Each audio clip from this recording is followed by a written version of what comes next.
మా దినములు లెక్కించుటకు మాకు నేర్పుము, మాకు జ్ఞాన హృదయము కలుగునట్లుగా చేయము, మా దినములు లెక్కించుట మాకు నేర్పుము. చాలామంది ఏం చేస్తారంటే లెక్క పెడతారు. ఎలా లెక్క పెడతారంటే, నేను పుట్టి ఇంత కాలమైంది, ఎప్పటికీ కూడా నేను ఒక సొంత స్థలం కొనుక్కోలేకపోయాను, సొంత ఇల్లు కట్టుకోలేకపోయాను, ఇదిగో నేను ఇంకా అప్పుల్లోనే ఉన్నాను, నేను ఇంకా బాధల్లోనే ఉన్నాను, ఈ కష్టాలు ఇప్పుడు తీరతాయి. రోజులు ఎలా లెక్క పెట్టుకుంటారు చెప్పండి కొంతమంది? ఈ బాధలు తీర్చుకోవడానికి, ఇబ్బందులు తొలగించుకోవడానికి ఇంకా నాకు ఎంతకాలం పడుతుంది?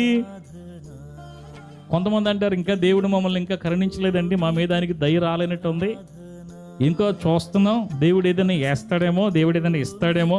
కొంతమంది ఎలా లెక్క పెడుతున్నారు చెప్పండి తమ జీవిత దినాలని? ఈ భూమి మీద తాము ఇంకా ఏదో అనుభవించలేకపోయామని, పొందుకోలేకపోయామని, ఈ రకంగా ఏం చేస్తారంటే జీవిత దినాలని లెక్క పెట్టుకుంటూ ఉంటారు. కానీ ఇక్కడ భక్తుడు ఏ ఉద్దేశంతో దినమును లెక్కించాలని కోరుకుంటున్నాడంట? ఏ ఉద్దేశంతో దినాలు లెక్కించాలని కోరుకుంటున్నాడంటే అక్కడ అర్థం చేసుకోండి.